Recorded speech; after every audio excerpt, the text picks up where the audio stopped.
Welcome to the Real News Network. I'm Mark Steiner. It's great to have you all with us. The AFL-CIO just released its report, Death on the Job, the Toll of Neglect 2019. As an example, 5,147 workers were killed on the job in 2017. Another, at least 95,000 workers died from occupational diseases.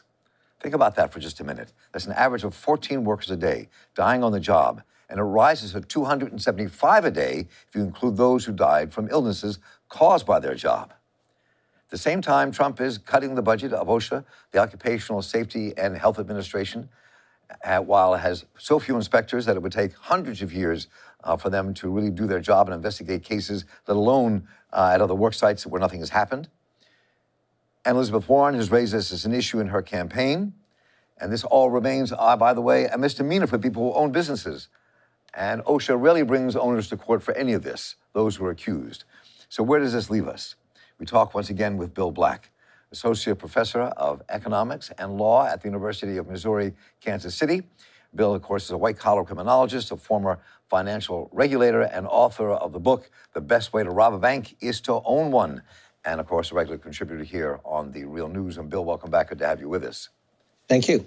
Let me play this very short clip by Trumpka, head of the AFL-CIO, announcing his report. Some of the most vulnerable working people are bearing the brunt of this travesty. Latino and immigrant workers continue to account for a disproportionate number of deaths on the job. And here's a scary reality. Violence is the third leading cause of workplace deaths. 1 in 6 deaths on the job are due to violence. And what we see is in hospitals, particularly psychiatric hospitals, the highest rates of workplace violence injuries ever. So the problem is getting much, much worse. Nearly 29,000 workers suffered injuries from assaults. And women in the healthcare and social services fields are disproportionately the victims of these attacks. This is a national crisis. So I just wanted to play that to you some context, Bill, just in the sense of what's out there. And we'll play a little bit of Elizabeth Warren speaking in a moment. But talk about what this, in a broader perspective for just a moment, the overall picture of what this means. Okay, so 2 broader perspectives. First, what we try to get across is the white-collar crimes kill and maim more people than do all blue-collar crimes put together.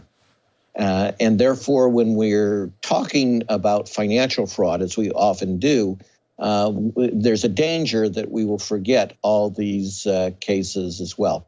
The second thing in terms of context is, of course, this fits very much into Senator Warren's proposal to make it easier to prosecute for these kinds of elite white-collar crimes.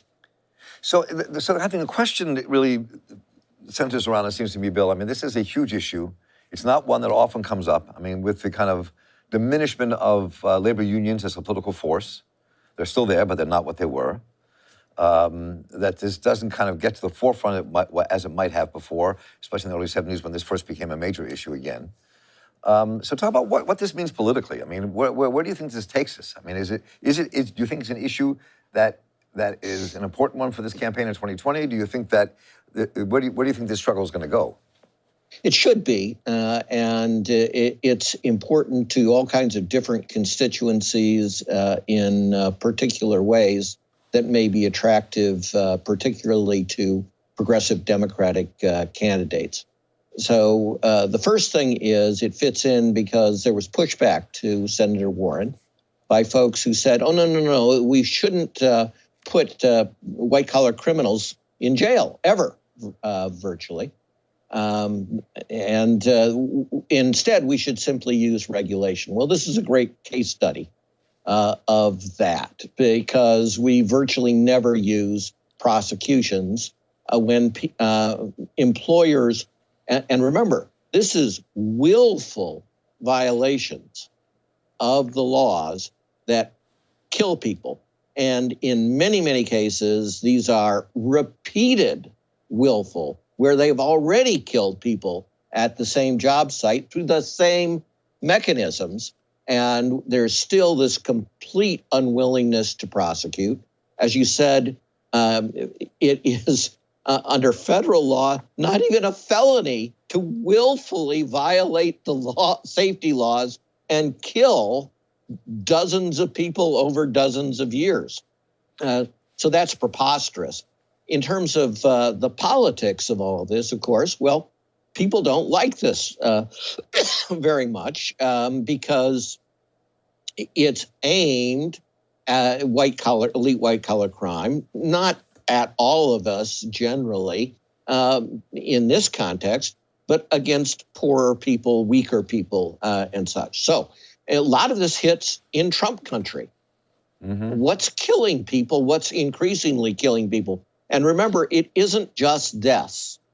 It is illnesses and injuries, and those are massively more common than the figures on death. So one of the things is agriculture, right? So agriculture, as we all know, has an enormous reduction in number of workers, but the reduction in injuries and deaths is nowhere near as quick as it should be in that regard. Well, why? Because we have special laws to protect not farm workers, but farm employers, right? So the farm workers are disproportionately Latinos. And one of the things that's causing enormous numbers of injuries, fast growing, and many deaths, of course, is global climate change. So if you want the sharp point of the spear of where global climate change is already killing lots of people, mm-hmm. It isn't so much in these storms, right? It's every day quietly ignored. A farm worker dies, right, from heat stress or is badly injured, many badly injured by heat stress. So elderly people, right? The Trump base, the rural Trump base, people my age are 3 times more likely to suffer work-related injuries. Right. So all of this stuff about Social Security and how we need to, not make people eligible for Social Security till they're 70 or something, because, hey, lawyers can still work easily when they're 68. Yeah, right. That's great, but that's not true in construction and industries and in farm work and all these things. You can put older people in those places, but they will suffer injuries literally at 3 times the rate. So I mean, when you look at the states where this is most prevalent, they're either right-to-work states or they're states that have to do with extraction, like West Virginia and Texas. And the others are right-to-work states. But it's happening everywhere. I mean, deaths in construction sites, which are unionized, are up in New York City. So this, and as are injuries on construction sites in a much more massive way than the deaths. So that's absolutely correct. And this problem of shredding the protections, OSHA, after all, was created by Richard Nixon, right?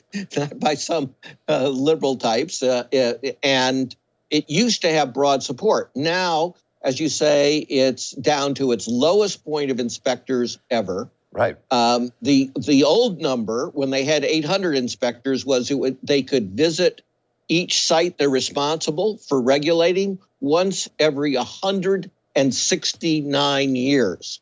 But now we've lost a whole bunch more because the Trump folks refused to hire them.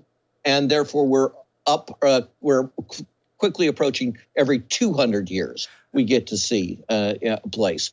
This is preposterous. And given the numbers of people who are injured on jobs or who die as a result of occupational diseases, it would seem to me it'd be hard-pressed to find a working-class family in this country, black, white, Latino, Asian, whoever they are, that has not been affected by this at some level. I mean, the numbers are huge.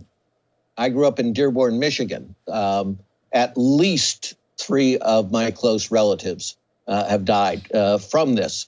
And if you want to bring that to politics, these are battleground states. This is the Rust Belt. That has also huge numbers of these kinds of losses. But in places like, again, Trump's base, think Iowa and such, Well, farmers are not poor anymore as a group. Right. They have Right. mega farms. Right. They have $5 million in equipment and such. Farm workers are poor. And we have special laws that say OSHA not only can't regulate small farms, it can't even investigate after they've killed people, right? And what's the result of that? Again, disproportionately where the deaths occurring on these small farms that put in none of the modern protective devices. So they're completely unnecessary deaths, right? These are not things where you need to spend $10,000 to make them safer. Many of these things are simply putting guardrails and such. I mean, they cost $100 literally in many cases, the protective measures. And in many cases, the places, the farms, the particular farms where the workers are dying, they die 3 of them over the course of 8 years. That's just outrageous. But there is nobody pushing this politically at the national level as a Democratic candidate. And we'll see, given the AFL-CIO release, whether who will pick it up and run with it. Elizabeth Warren is obviously well positioned given her release on white-collar crime. Well, this will be the first brief look at this we've done here with you, Bill Black, today, and we look forward to doing this more because this is one of your bailiwicks, and I really want to get deep into it with you over the coming weeks. Bill Black, once again, it's great to have you with us, and this is a really critical subject. I'm glad you raised it to us. Thank you. And I'm Mark Steiner here for the Real News Network. Thank you all for joining us. Take care.